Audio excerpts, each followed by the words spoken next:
तो ये बैलेंस जी डाइट के बारे में हमने पढ़ा, और उसमें स्पोर्ट्समैन की डाइट में मेन क्या क्या होना जरूरी है, कार्बोहाइड्रेट, प्रोटीन और हेल्दी, जो भी फैट हेल्दी होते हैं, मतलब गुड फैट होना चाहिए उसकी डाइट में। कार्बोहाइड्रेट देखते हैं, तो कार्बोहाइड्रेट एक बहुत इंपॉर्टेंट न्यूट्रिशन है स्पोर्ट्समैन के लिए, और ये ज़्यादातर किस फूड में पाया जाता है, ब्रेड, राइस, फ्रूट्स। तो ये जो तीनों चीज़ें हैं जिनमें कार्बोहाइड्रेट पाया जाता है, उसके अलावा और भी चीज़ें हैं जो इस पिक्चर में आपको दिख रही हैं। तो ये सारी चीज़ें उसकी डाइट में ऐड होना चाहिए, जो उसका हम डाइट चार्ट बना रहे हैं एथलीट का।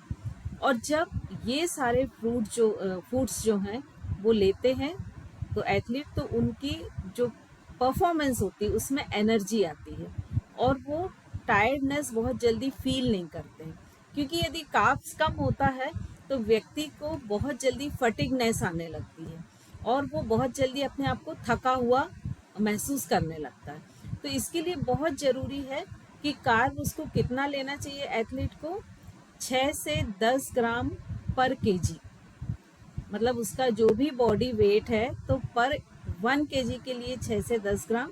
यदि सपोज उसका वेट जो है वो 60 किलो का है, तो उस हिसाब से उसको 60 ग्राम लेना चाहिए। तो इस तरह से हम कितना कार्ब्स वो ले रहा है वो हम मैनेज कर सकते हैं, पर डे उसको लेना है। और जब इस क्वांटिटी में वो स्पोर्ट्समैन पर डे कार्ब्स लेता है, तो उसकी बॉडी में जो कार्ब्स होता है या कार्बोहाइड्रेट होता है वो एनफ हो जाता है, जो उसके लिए बेस्ट परफॉर्मेंस के लिए या फील्ड में लंबे समय तक उसको एनर्जी देने के लिए जरूरी होता है। Next, protein. प्रोटीन का जैसे बारे में अभी हमने पढ़ा था कि प्रोटीन जो है वो बॉडी बिल्डिंग ब्लॉक कहलाता है, जो ह्यूमन बॉडी को बनाता है, साथ ही क्या करता है, रिपेयर भी करता है और ग्रो भी करता है। तो प्रोटीन का मेन काम है कि वो ह्यूमन स्ट्रक्चर को पूरा मेंटेन रखना है, क्योंकि ह्यूमन स्ट्रक्चर जो है उसका अगर बेस देखें तो स्केलेटन है, स्केलेटन मतलब बोन। और योग में बोन की बहुत अधिक इम्पोर्टेंस है, क्योंकि यदि मान लीजिए उसकी कोई भी एथलीट की बोन बहुत स्ट्रांग नहीं है और यदि वो बैक बेंडिंग करता है तो क्या होगा, उसको बोन इंजरी हो जाएगी। तो ये बहुत ज़रूरी है कि उसके मसल्स और बोन बहुत अधिक स्ट्रांग हो और मेंटेन रहें। तो ये काम करता है प्रोटीन।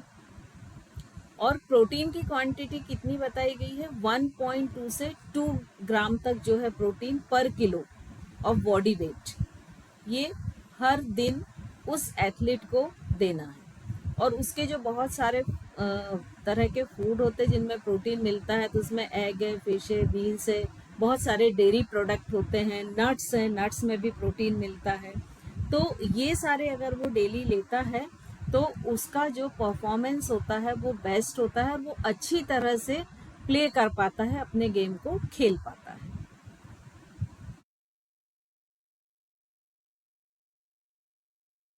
फैट, फैट जैसे आपको बताया था कि दो तरह के होते हैं, एक तो गुड होते हैं और एक होते हैं बैड। तो यहाँ हमको जो एथलीट को एनकरेज करना है वो गुड फैट लेने के लिए एनकरेज करना है। तो ये जितने फैट है ना जो जंप कर रहे हैं, इनको जंप आउट करके बाहर करना है। ये सारे फैट जो है ये बैड फैट की कैटेगरी में आते हैं। पिज़्ज़ा, बर्गर, जंक फूड, तो ये सारे किस कैटेगरी में आते हैं, बैड फैट की। तो इन सबको अवॉइड करने को बोलना है। और फैट सबसे मुख्य काम क्या करता है, बॉडी की एनर्जी को सेव करता है, जिससे उस एथलीट को पावर मिलता है। और जो गुड फैट पाया जाता है वो नट और फिश, जैसे काजू हैं, बादाम हैं, अखरोट है, जो ड्राई नट्स होते हैं उसमें एक गुड फैट पाया जाता है। लेकिन वहीं पर जितने भी गलत या बैड फैट हैं, जैसे बहुत अधिक फ्राइड फूड खाना, जंक फूड खाना, तो इन सबको उसके चार्ट से हमें अलग रखना है और उसमें शामिल करना है गुड फैट वाले फूड। अब इसकी क्या क्वांटिटी होनी चाहिए, तो 20 से 35% ऑफ देयर टोटल कैलोरीज, जितनी भी वो कैलोरीज ले रहा है उसका 20 से 35% ही उसके फैट होना चाहिए। और ये फैट उसको, गुड फैट जो एथलीट लेगा तो ये उसको स्ट्रॉन्ग और एनर्जी से भरा हुआ बना के रखेगा। और जब उसमें ये दोनों चीज़ें होंगी तो वो लंबे समय तक हेल्दी रहेगा और प्लेइंग स्पोर्ट्स वेल। क्योंकि अगर आप देखिए, कभी भी आपका यदि कुछ भी थोड़ा सा दर्द करता है तो आपका मन सारी तरफ से हट जाता है और वो एक उस जगह फोकस हो जाता है जहाँ पर प्रॉब्लम है। तो अगर जब तक एथलीट हेल्दी नहीं है तब तक वो अपना 100% परफॉर्मेंस में नहीं दे सकता। तो इसीलिए उसके जो डाइट पर कंट्रोल रखना कंपलसरी हो जाता है। कैल्शियम, चूंकि यहाँ पर हम बात कर रहे हैं बोन की, मसल्स की, तो कैल्शियम उसके लिए एक बहुत ज़रूरी एलिमेंट्स हो जाता है जो उसकी बोन्स को स्ट्रॉन्ग रखता है। और स्ट्रॉन्ग बोन एक बहुत इम्पॉर्टेंट है एक स्पोर्ट्समैन के लिए, उसकी इंजरीज को रोकने के लिए। जितनी वीक बोन होगी तो मालूम पड़ा वो बहुत जल्दी फ्रैक्चर हो गई या उसमें हेयर क्रैक आ गए, तो अगर मसल्स कमज़ोर हैं तो मालूम पड़ा वो टीयर हो गई या वो पुल हो गई। तो ऐसा सारी चीज़ों से, इन इंजरीज से बचने के लिए बहुत ज़रूरी है कैल्शियम। और ये किस में मिलता है? मिल्क, चीज़ और लीफी ग्रीन, जो हरी पत्तेदार सब्जियां हैं। और एक स्पोर्ट्स पीपल जो है उसको लगभग 1000 मिलीग्राम कैल्शियम पर डे लेना चाहिए। और ये जो कैल्शियम है ये उसकी, ये क्वांटिटी उस एथलीट की बोन को हेल्दी बना के रखेगा। और इसके साथ कैल्शियम रिच फूड उसकी डाइट चार्ट में आपको रखना कंपलसरी है, जिससे कि जो स्पोर्ट्समैन है वो stay strong and perform their best, वो स्ट्रॉन्ग रहे और अपने सबसे बेस्ट परफॉर्म को दे सके। विटामिन, विटामिन का रोल भी बहुत इम्पॉर्टेंट है। कभी कभी आपने फील किया है कि सुबह आप उठते हैं और अचानक कुछ भी नहीं हुआ होता है, लेकिन आपको लगता है कि अरे अच्छा नहीं लग रहा है, आज तो सब गड़बड़ हो रहा है। और कभी उठते हैं और कुछ भी नहीं होते, कोई रीज़न नहीं होते, लेकिन आप बड़े खुश उठते हैं, ऐसा लगता है आज तो सारी दुनिया जीत लेंगे एक ही दिन में, होता है ना। तो ये सब विटामिन के अप डाउन के कारण होता है, जो रेशो चेंज होता है विटामिन का। तो विटामिन जो है वो स्पोर्ट्स पर्सन के बॉडी में एक बहुत इम्पॉर्टेंट रोल प्ले करता है और उसकी बॉडी को हेल्दी बना के रखता है। तो जितने भी स्पोर्ट्स पीपल हैं उनको एनफ विटामिन, मतलब हर डे जितनी ज़रूरत है उतने विटामिन उनको कंपलसरी लेना ही लेना चाहिए। और ये विटामिन क्या करेंगे? उनके मसल्स को स्ट्रॉन्ग बनाएंगे, उनकी इम्यूनिटी सिस्टम को स्ट्रॉन्ग बनाएंगे। इम्यूनिटी सिस्टम क्या है? रोग प्रतिरोधात्मक तंत्र, ठीक है। मतलब हम हमेशा ऐसे सूक्ष्म जीवाणुओं से घिरे रहते हैं जो हमारे लिए हार्मफुल है, या जितने भी हार्मफुल वायरस होते हैं, जितने डिजीज़ के ज़्यादातर हमारी बॉडी में होते हैं, लेकिन हमें वो डिजीज़ नहीं होती। उसका कारण क्या होता है कि मान लीजिए एक इमेजिनरी नंबर हम लेते हैं कि एक कोई डिजीज़ है, उसके 10 जब तक वायरस ह्यूमन बॉडी में है तब तक वो सेफ है, लेकिन 10 से जैसे ही इंक्रीज हुए तो वो डिजीज़ उस ह्यूमन को हो जाएगी, ठीक है। तो हमारा इम्यून सिस्टम क्या करता है कि उसका नंबर 10 से आगे बढ़ने ही नहीं देता है।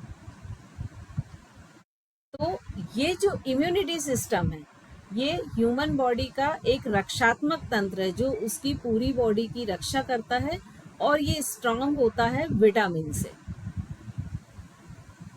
ये इम्यूनिटी सिस्टम स्ट्रांग, तो स्पोर्ट्स पीपल जो हैं इनको बहुत सारी तरह के विटामिन की ज़रूरत होती है, जैसे विटामिन सी हेल्दी रखने के लिए, विटामिन डी उनकी बोन को स्ट्रांग रखने के लिए, विटामिन ए उनके विज़न को, मतलब उनकी आँखों को स्ट्रांग रखने के लिए। तो ये जो विटामिन से इनके जो डाइट चार्ट है उसमें ऐसे तरह से फूड को आपको मैनेज करना है कि ये सारे विटामिन हों। यदि किसी में D3 की कमी है तो वो अपने आप को बहुत आलस उसमें पाएगा, कुछ काम करने का नहीं मन हो रहा है। प्रोक्रेस्टिनेशन सुना है ना? बहुत सारे लोग हमेशा ये करते रहते हैं, कल देखेंगे, कल देखेंगे, अभी छोड़ो यार, मेनली उसका एक फैक्टर विटामिन D3 की कमी होती है। ऑलवेज ऐसा नहीं है कि वही हो, बट एक फैक्टर उसका ये भी रहता है। तो यदि D3 की कमी आपके एथलीट में है तो वो हमेशा अलसाया हुआ रहेगा, कर लेंगे ना। अब उससे आपने बोला हाथ उठाओ तो एक डेड हैंड जैसे उठा रहे हैं, उसकी मसल्स एंगेज ही नहीं हो रही हैं। तो जो एथलीट है उसके सारे मसल्स एंगेज रहें, लाइव दिखें, उसके लिए विटामिन्स बहुत ज़रूरी हैं एक बैलेंस डाइट में। ठीक है, उसकी बैलेंस डाइट के लिए आयरन आयरन का भी हमने जैसे पहले भी पढ़ा था कि ये स्ट्रॉन्ग हेल्थ बनाता है, बॉडी को हेल्दी रखता है, स्ट्रॉन्ग रखता है। और ये बॉडी में रेड ब्लड सेल्स बनाता है, मतलब आरबीसी बनाता है। और ये ब्लड में जो आरबीसीज होती हैं, इनका काम होता है कि ऑक्सीजन को कैरी करके लेके जाना और पूरी बॉडी के हर एक सेल तक उस ऑक्सीजन को पहुंचाना। तो जब तक ऑक्सीजन आपके मसल्स में एनफ पहुंचती जाती है तो आप काम को, आपके जो मसल्स होते हैं एथलीट के, वो बहुत अच्छी तरह से काम करते हैं और वो थकान को फील नहीं करते हैं। और जैसे ही ऑक्सीजन की कमी होगी तो वो मसल्स बहुत जल्दी उसमें फटिगनेस आने लगेगी, थकान आने लगेगी और वो एथलीट जल्दी थका हुआ अपने आप को फील करेगा। अब ये आयरन की क्वांटिटी क्या है, ये 8 to 18 मिलीग्राम आयरन लेना है पर डे। डिपेंड करता है उसके एज और जेंडर पे। और ये रहता किस किस में है, ये स्पिंच, बीन, लीफ वाले जितने भी पत्तियां वाले जितनी भी सब्जियां होती हैं उनमें होता है। फिर कुछ ऐसे फ्रूट्स होते हैं जिनको हम कट करते हैं तो कुछ देर में वो काले हो जाते हैं, तो वो भी एक आयरन की प्रॉपर्टी है। तो इन सारी चीज़ों में आयरन रहता है और एथलीट के डाइट चार्ट में आयरन को शामिल करना मस्ट है, क्योंकि उसी से ऑक्सीजन उसकी पूरी बॉडी में सप्लाई होगी। अब एक ये रफ चार्ट दिया है, ये कंपलसरी नहीं, क्योंकि ये जो चार्ट बनता है ये बहुत पर्सनलाइज्ड होता है कि किस में क्या डेफिशिएंसी, लेकिन एक ये स्टैंडर्ड बनाया है कि ये इस तरह से हम एक चार्ट को बना सकते हैं। ये ब्रेकफास्ट है, लंच, डिनर और एक प्री वर्कआउट और पोस्ट वर्कआउट। तो इस तरह से ये एक पूरा डाइट चार्ट है जिसको एथलीट फॉलो कर सकता है। लेकिन ये जो प्री वर्कआउट है और पोस्ट वर्कआउट है, इसमें हमको थोड़ा सा योग के दृष्टिकोण से देख के फॉलो करना पड़ेगा। तो इस चार्ट में ये चीज़ को ध्यान रखें। अब चूंकि जब भी हम कोई भी अदर एक्सरसाइज की बात करते हैं और योग की बात करते हैं तो बाकी चीज़ों में बॉडी काम करती है, फिजिकल लेवल पे काम होता है। लेकिन जब हम योग की बात करते हैं तो उसमें बॉडी, माइंड, स्पिरिट तीनों चीज़ें जुड़ती हैं। और आपने सुना होगा खाना शरीर, संस्कार सभी को इफेक्टेड करता है। तो योग में 3 तरह का खाना बताया है, सात्विक, रासिक और तामसिक। ये जो खाना है ये सभी लोग डिटेल में पढ़ चुके होंगे, तो इसको मैं बहुत डिटेल में नहीं जा रही। तो जब भी कोई एथलीट रहता है तो उसके लिए ये बहुत ज़रूरी रहता है कि वो सात्विक फूड ले, क्योंकि जितना वो फूड सात्विक लेगा उतने उसके मसल्स फ्लेक्सिबल होंगे और स्ट्रांग होंगे, और जितना वो रासिक और तामसिक की जगह जाएगा उतने उसके मसल्स रिजिड होते जाएंगे। तो उसकी फ्लेक्सिबिलिटी को मेंटेन करने के लिए बहुत ज़रूरी है कि वो सात्विक खाना ले। उसका जो पूरा बॉडी है वो लाइट वेट फील होगा यदि वो सात्विक खाना लेता है तो, और ये खाना उसको इजीली डाइजेस्ट हो जाएगा, तो उसको डाइजेशन से रिलेटेड कोई भी प्रॉब्लम नहीं रहेगी और उसका माइंड डिस्टर्ब नहीं होगा, क्योंकि जो हम खाना खाते हैं वो हमारे मन को भी डिस्टर्ब करता है। तो एथलीट के लिए बहुत ज़रूरी है कि कम से कम वो जब उसका मेन परफॉर्मेंस है उसके कम से कम 1 वीक पहले से तो अपने खाने के पैटर्न को चेंज कर ले, क्योंकि प्रेजेंट में अगर हम हमेशा बोलें कि सात्विक फूड लो तो शायद संभव ना हो पाए। लेकिन कोशिश करें कि कम से कम 1 वीक 2 वीक पहले से उसके खाने का पूरा पैटर्न चेंज कर दें, जिससे उसके मसल्स और उसकी बॉडी का वेट लाइट हो जाए और अच्छी तरह से वो परफॉर्म कर सके। ये सात्विक फूड के फ़ायदे बताए गए हैं कि आपको वेडी भले ही वेट लॉस ना हो लेकिन आपको बॉडी लाइट लगेगी, जॉइंट्स आपके इजीली मूव होंगे, डाइजेशन इम्प्रूव होगा, टॉक्सिन रिमूव हो जाएंगे, मेटाबॉलिज्म बढ़ जाएगा और आपका मूड इंक्रीज हो जाएगा। तो इस तरह के ये सारे इसके बेनिफिट हैं। और ये ऑब्वियसली ये सारे अगर हम ओवरऑल बेनिफिट देखें तो यदि हमारे एथलीट में ये सारे बेनिफिट होते हैं तो उसके परफॉर्मेंस और भी बेस्ट होगा और उसमें निखार आएगा ही आएगा, क्योंकि इसका एक कंट्रोल ओवर इमोशन भी एक इफेक्ट होता है। और कई बार आपने देखा है कि एथलीट कहीं से थोड़े बुरे मूड में आता है, कई बार जब ड्यूरिंग प्रैक्टिस आप फील करते होंगे कि कल तो इसने ये आसन बहुत अच्छा किया था लेकिन आज ये नहीं कर रहा है, तो मालूम पड़ा वो बाहर से ही कुछ बुरे मूड में आया है और वो उन इमोशन को मेंटेन ही नहीं कर पा रहा है, डाइल्यूट ही नहीं कर पा रहा है, तो उसका इफेक्ट उसके परफॉर्मेंस पे आ रहा है। तो इसीलिए सात्विक भोजन को प्राधान्य दिए। अब एक हमारी भारतीय संस्कृति में हमेशा कहा जाता है कि जैसा अन्न खाएंगे वैसा आपका मन बनेगा और जैसा आपका मन होगा वैसा आपका तन बनेगा, है ना। ये चीज़ें शायद आप लोग भी बरसों से सुनते आए हैं। तो इसमें हम ऐसा क्यों कहा जाता है, कोई बता पाएगा क्या? मैडम रिपीट करिए प्लीज। चलिए मैं ही बता। जैसा हम अनाज खाते हैं, भोजन करते हैं, ठीक है ना, वैसा ही हमारा मन बनता है। अभी आप देखिए, अगर आप लोग यहाँ मान लीजिए 50 लोग हैं और मैं 50 से पूछूं कि भाई ये डिश मैंने बनाई है कैसे बनी, तो शायद 50 लोग ही बोलेंगी माँ ज़्यादा बेस्ट बनाती थी। होता है ना। प्लीज़ म्यूट कर लें जिसका माइक ऑन है, प्लीज़। तो उसका रीज़न क्या होता है कि जब माँ बनाती थी तो उसके साथ उसका जो प्रेम भाव होता था वो उसमें मिल जाता था। तो भोजन के भी 3 पार्ट होते हैं, एक स्थूल, एक सूक्ष्म, एक कारण। और हमारी बॉडी के भी 3 पार्ट होते हैं और भोजन के ये तीनों पार्ट हमारी तीनों बॉडियों को जाके मिलते हैं। क्लियर हुआ?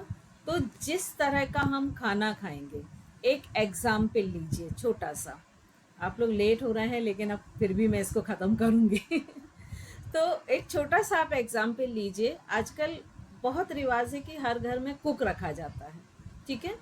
बेटा स्कूल से आया, कुक अपना पूरा बाइंड अप कर चुका था, काम किचन साफ कर चुका था। बेटा रोज़ 2 रोटी खाता था, उसने 2 रोटी बना के रखी थी। उस दिन बेटे को ज़्यादा भूख लगी थी और उसने बोला नहीं नहीं मैं तो 1 रोटी और खाऊंगा। अब वो कुक को आप पे करते हैं, वो मजबूर है, वो बनाएगी, लेकिन उसके मन में क्या भाव चलेंगे, अरे आज ही इसके बाद वालों ने जल्दी बुलाया था, इसको आज ही 1 रोटी और ज़्यादा खानी थी, थोड़ा सा कम नहीं खा सकता था, थोड़ा सा चावल ज़्यादा नहीं ले सकता था, या 2 ब्रेड नहीं ले सकता था। ये एक चेन चलेगी और उस चेन के साथ वो 1 रोटी बनाकर देगी, ठीक है। अब वहीं पर आप इमेजिन कीजिए कि किचन में माँ खड़ी है और जब उसके बेटे ने बोला कि मुझे 1 रोटी और चाहिए तो माँ तुरंत खुशी से उसका चेहरा खिल जाएगा, वाह रोज तो 2 ही खाता था, आज 3 खा रहे, जरूर आज सब्जी बहुत अच्छी बनी है। और वो उतने खुश मन से उसको बना के देगी, ठीक है। तो अब दोनों, जो वो 1 रोटी है उसके दोनों जो परिस्थितियों में जो प्रभाव शरीर पर पड़ेगा वो बिल्कुल अलग पड़ेगा। पहली जो 1 रोटी उस बच्चे ने खाई वो उसके बॉडी में हार्मफुल केमिकल्स को प्रोड्यूस करेगा और जो दूसरी रोटी खाई है वो उसके बॉडी में गुड केमिकल्स को प्रोड्यूस करेगा। क्लियर हुआ? तो ये जो खाने का जो संस्कार है वो चूंकि शरीर पर पड़ता है और जब लगातार मान लीजिए नकारात्मक भाव से बनाया हुआ खाना कोई खाता है तो उसकी बॉडी पर भी, उसके मसल्स पर भी, उसके बोन्स पर भी, सब पर उसका इफेक्ट आने लगता है, ठीक है। क्योंकि जो भी खाना होता है, इवन थॉट्स, अब आप बोलेंगे थॉट्स का खाने पे कैसे असर हुआ, वो तो सोच ही रही थी ना, ठीक है। लेकिन थॉट्स का हमारी एक्टिविटी पे, हमारी बॉडी पे बहुत अधिक असर होता है। जैसे हमारे, जब हम खाना खाते हैं तो हमारे जो मसल्स हैं वो एक्टिव होते हैं, हमारी बॉडी में बहुत सारे केमिकल्स प्रोड्यूस होते हैं, जिससे हमारी बॉडी में बहुत सारे तो हमारी बकल कैविटी मतलब मुंह के अंदर वाला हिस्सा, उसमें एक मैकेनिज्म है कि आप जब भी कोई एक बाइट मुंह में डालेंगे तो वहाँ पर जो सलाइवरी ग्लैंड्स हैं उनसे सलाइवा सीक्रेट होना शुरू हो जाएगा। और उसका काम बस कितना है कि जो भी आपने खाया है उसको वो एक बहुत अच्छे स्मूथ पेस्ट फॉर्म में कन्वर्ट कर देगा, जिससे वो डाइजेशन में इजी हो। ठीक है, तो ये सलाइवा सीक्रेशन कब होता है? जब आप कोई भी बाइट को अपने मुंह में डालते हैं। अब सपोज आप लोग अभी यहाँ बैठे हुए हैं और अपनी कोई फेवरेट डिश को याद करें, या याद करें कि सामने लेमन है और उसके कुछ ड्रॉप्स आपके जीभ पर आ रहे हैं, या बहुत टेस्टी सा कोई पिकल्स है और उसको आप खा रहे हैं। क्या हुआ? अभी आपने कुछ भी चीज़ मुंह में नहीं डाली है, लेकिन आपकी जो सलाइवरी ग्लैंड्स हैं उनने सलाइवा का सीक्रेशन चालू किया। कितने लोगों के ने किया? यस लिखें, टाइप करें yes. Yes ma'am, yes ma'am. Yes है ना? तो इसका मतलब ये होता है कि जो थॉट्स होते हैं वो हमारी ग्लैंड्स पर असर डालते हैं। ठीक है ना? और फिर ये थॉट्स जो काम हम करते हैं उस पर भी असर डालते हैं। कभी आप देखिए कोई काम आप बहुत मन से करते हैं, जिसमें आपका मन लगता है, तो आप शायद 2 से 3 घंटे भी करते हैं और बाद में बोलते हैं अरे पता ही नहीं चला कब 2 घंटे निकल गए। और वही कोई काम ऐसा करते हैं जिसमें आपका मन नहीं लग रहा, आप बेमन से करते हैं, तो आपको आधा घंटे करना मुश्किल होता है। तो थॉट्स का खाने पर बहुत अधिक असर करता है, और इस प्रोसीजर को चूंकि हमारा एथलीट इस पॉइंट से बिल्कुल अनजान रहता है, मोस्टली यंग रहता है, छोटा रहता है, तो ये हमको उसको समझाना बहुत जरूरी होता है। कुछ श्लोक होते हैं जो हम अपने एथलीट को सिखा सकते हैं कि यदि वो श्लोक अपने सात्विक भोजन के साथ लेते हैं तो उनके भी जो साउंड वाइब्रेशंस होते हैं उनके इफेक्ट्स उस खाने में जाते हैं और उसकी पॉजिटिविटी को बढ़ाते हैं। फिर खाने का एक स्टाइल कि अगर सात्विक फूड ले रहे हैं तो प्रेम से बैठ के, ऐसा ना हो कि हम टेलीविज़न देख रहे हैं और खा रहे हैं, आराम से नीचे बैठ के, और कोशिश करें कि हाथ से खाना खाएं, क्योंकि ये पंच तत्व जब पांचों फिंगर टिप उस खाने को ज्वाइन करती तो पांचों फिंगर टिप उस खाने में आती हैं, और उस खाने में जो पंच तत्व होते हैं, जो 5 एलिमेंट्स होते हैं जिससे ह्यूमन बॉडी बनी है, वो बैलेंस होते हैं। तो वो एक दवा के समान खाना ह्यूमन बॉडी के लिए काम करता है। सात्विक खाने में ज़्यादातर जो भी मौसमी खाद्य पदार्थ हैं, फल, नट, बीज, तेल, पकी हुई सब्जियां, फलियां, ये सारी चीज़ें जो हैं सात्विक फूड में होती हैं शामिल। लेकिन सात्विक फूड में जैसे लहसुन है, जो बहुत तेज स्मेल करती हैं जो चीज़ें, मोस्टली वो सात्विक फूड में नहीं होती हैं। अब इसमें एक चीज़ हमेशा ध्यान रखें, आजकल एक बहुत चलन चला है कि भाई मैं तो फ्रूट्स में कीवी खाती हूँ ऑस्ट्रेलिया की, लेकिन आपकी बॉडी के लिए वही फ्रूट और वेजिटेबल अच्छा है जो सीजनल हो और लोकल हो, आपके सराउंडिंग 100 to 150 किलोमीटर तक के एरिया से वो मिलता हो, मतलब ग्रो होता हो, वो आपका लोकल हो जाएगा। और जिस सीज़न में जो फल आता है वही खाना आपके शरीर के लिए या एथलीट्स के शरीर के लिए बेस्ट माना जाता है।